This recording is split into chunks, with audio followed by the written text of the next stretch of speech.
இன்னைக்கு நம்ம பார்க்க போறது சத்தான எள்ளு சட்னி.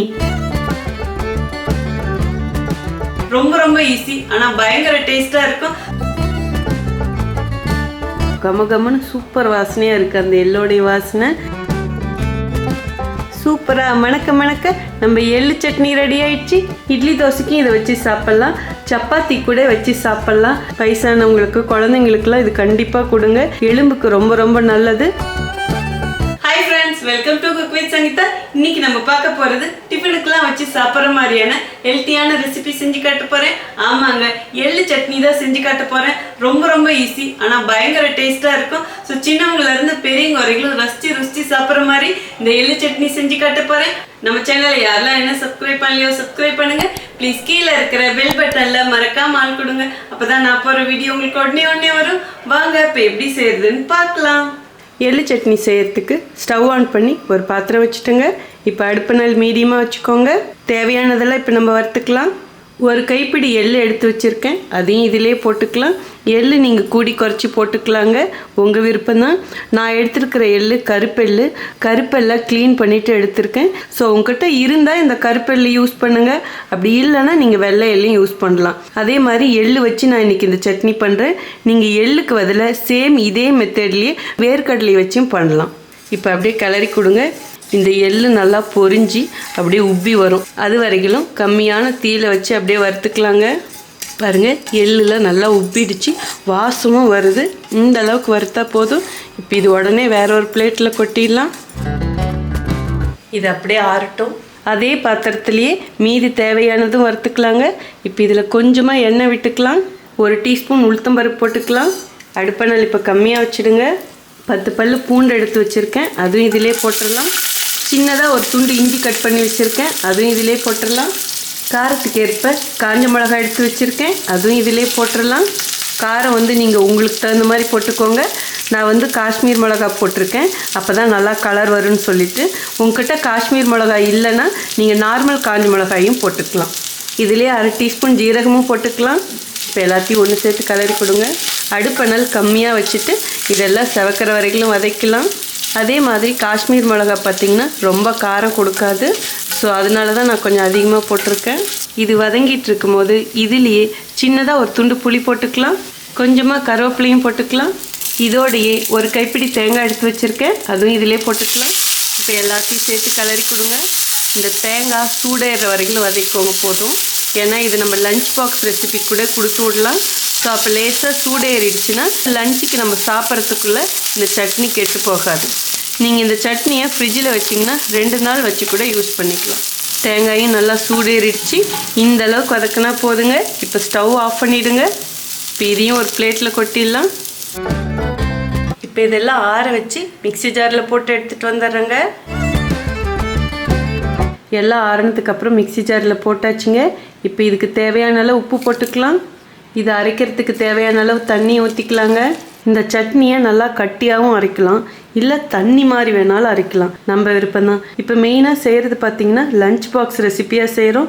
ஸோ அப்போ கொஞ்சம் நல்லா கட்டியாக இருந்தால் நல்லாயிருக்கும். ஸோ இதை கொஞ்சம் நல்லா திக்காக அரைச்சி எடுத்துகிட்டு வந்துடுறேங்க. பாருங்கள், நல்லா அரைச்சி எடுத்துகிட்டு வந்துட்டேன். கமகமன்னு சூப்பர் வாசனையாக இருக்குது அந்த எள்ளோடைய வாசனை. இப்போ நீங்கள் இந்த சட்னியை இப்படியே தாளித்து யூஸ் பண்ணுறதுனாலும் பண்ணலாம், அப்படி இல்லை சங்கீதா ஸ்டைலில் செய்யணும்னு நினச்சிங்கன்னா இதோடையே கொஞ்சமாக வெங்காயமும் ஆட் பண்ணுங்கள். அந்த வெங்காய வாசனை அடிச்சுக்கிட்டு சூப்பராக இருக்கும். அதே மாதிரி 1/2 கைப்பிடி கொத்தமல்லி இலையும் வச்சுருக்கேன், அதுவும் இதிலே போட்டுக்கலாம். இந்த தலையை இப்போ நைஸாக அரைக்கக்கூடாது, அப்படியே ஒன்றும் பாதியமாக பல்ஸில் விட்டு தான் அரைக்கணும். அங்கங்கே அப்படியே கொஞ்சமாக பச்சையாக தெரியணும் இந்த கொத்தமல்லி தலை, அப்போ தான் ருசியாக இருக்கும். இப்போ இது கொரகொரப்பாக அரைச்சி எடுத்துகிட்டு வந்துடுறேங்க. பாருங்கள், சூப்பராக அரைச்சாச்சு. நான் சொன்ன மாதிரியே அங்கங்கே கொஞ்சம் கொத்தமல்லி தலை தெரியுது பாருங்கள், இப்படி இருக்கணும். இப்போ இது வேற ஒரு பவுலுக்கு மாற்றிடலாங்க. இந்த சட்னியை இப்படியே வேணாலும் யூஸ் பண்ணிக்கலாம், தாளிப்பும் கொடுக்கலாம். தாளிப்பு கொடுத்தீங்கன்னா இன்னும் சுவையாக இருக்கும். வாங்க இப்போ இதுக்கு எப்படி ஒரு தாளிப்பு கொடுக்கறதுங்கிறதும் பார்க்கலாம். தாளிப்பு கொடுக்கறதுக்கு ஸ்டவ் ஆன் பண்ணி ஒரு பாத்திரம் வச்சுட்டுங்க. இப்போ தேவையான அளவு எண்ணெய் ஊற்றிக்கலாம். இதிலே கடுகு 1/2 டீஸ்பூன் போட்டுக்கலாங்க. கடுகு பொரியுது. இந்த ஸ்டேஜில் 1/2 டீஸ்பூன் உளுத்தம்பருப்பும் இதிலே போட்டுக்கலாம். இதோடைய 2 காஞ்ச மிளகாய் கிள்ளி வச்சுருக்கேன், அதுவும் இதிலே போட்டுக்கலாம். நீங்கள் உங்கள் காரத்துக்கு ஏற்ப போட்டுக்கோங்க. இது எல்லாமே நல்லா செவக்கட்டுங்க. அடுப்பணல் ஃபுல்லாக கம்மி பண்ணிவிடுங்க. இப்போது இந்த சூட்லேயே இது நல்லா செவக்கும். மிளகாய் உளுத்தம் பருப்புலாம் நல்லா செவந்துடுச்சு. இப்போ ஸ்டவ் ஆஃப் பண்ணிடுங்க. பெருங்காயப்பொடி 1/4 டீஸ்பூன் எடுத்து வச்சுருக்கேன், அதுவும் இதிலே போட்டுக்கலாம். கொஞ்சமாக கருவேப்பிலை இலையும் போட்டுக்கலாம். அவ்வளோதாங்க, தாளிப்பு ரெடி ஆயிடுச்சு. இப்போ இது சட்னியில் கொட்டிடலாம். இப்போ அப்படியே நல்லா மிக்ஸ் பண்ணி கொடுத்துருங்க. சூப்பராக மணக்க நம்ம எள்ளு சட்னி ரெடி ஆயிடுச்சு. இப்போ எப்படி இருக்குன்னு டேஸ்ட் பார்க்கறதுக்கு முன்னாடி தேவையான டிப்ஸ் கொடுத்துட்றேங்க. மார்னிங் எழுந்திரிச்சு ஈஸியாக நீங்கள் டிஃபனுக்கு ஒரு சைட் டிஷ் பண்ணால் கண்டிப்பாக இதை ட்ரை பண்ணலாம். இட்லி தோசைக்கும் இதை வச்சு சாப்பிட்லாம், சப்பாத்தி கூட வச்சு சாப்பிட்லாம். ஏன் சொல்ல போனால் சுட சுட சாதத்தில் போட்டு சாப்பிட்டா கூட அவ்வளோ சூப்பராக இருக்கும். இதுக்கு மெயினாக டிப்ஸ்ன்னு பார்த்தீங்கன்னா நம்ம வதக்கக்கூடிய ஒவ்வொரு பொருளும் எந்த அளவுக்கு வதக்குறோங்கிறது ரொம்ப முக்கியம். மெயினாக எள்ளு வறுக்கும் போது பதமாக வறுக்கணும். ரொம்ப நேரம் வறுக்க விட்டிங்கன்னா கண்டிப்பாக கசப்பு டேஸ்ட் வரும். அதே மாதிரி இன்னைக்கு ஒரு கைப்பிடி எள்ளு எடுத்தேன், அதுக்கு தகுந்த மாதிரி தான் மற்ற பொருட்களும் போடணும். ஃபார் எக்ஸாம்பிள் இப்போ தேங்காய் நீங்கள் அதிகமாக போட்டிங்கன்னு வச்சுக்கோங்களேன், கண்டிப்பாக சட்னி டேஸ்ட்டு நல்லாவே இருக்காது, அது தேங்காய் சட்னி மாதிரி ஆகிடும்.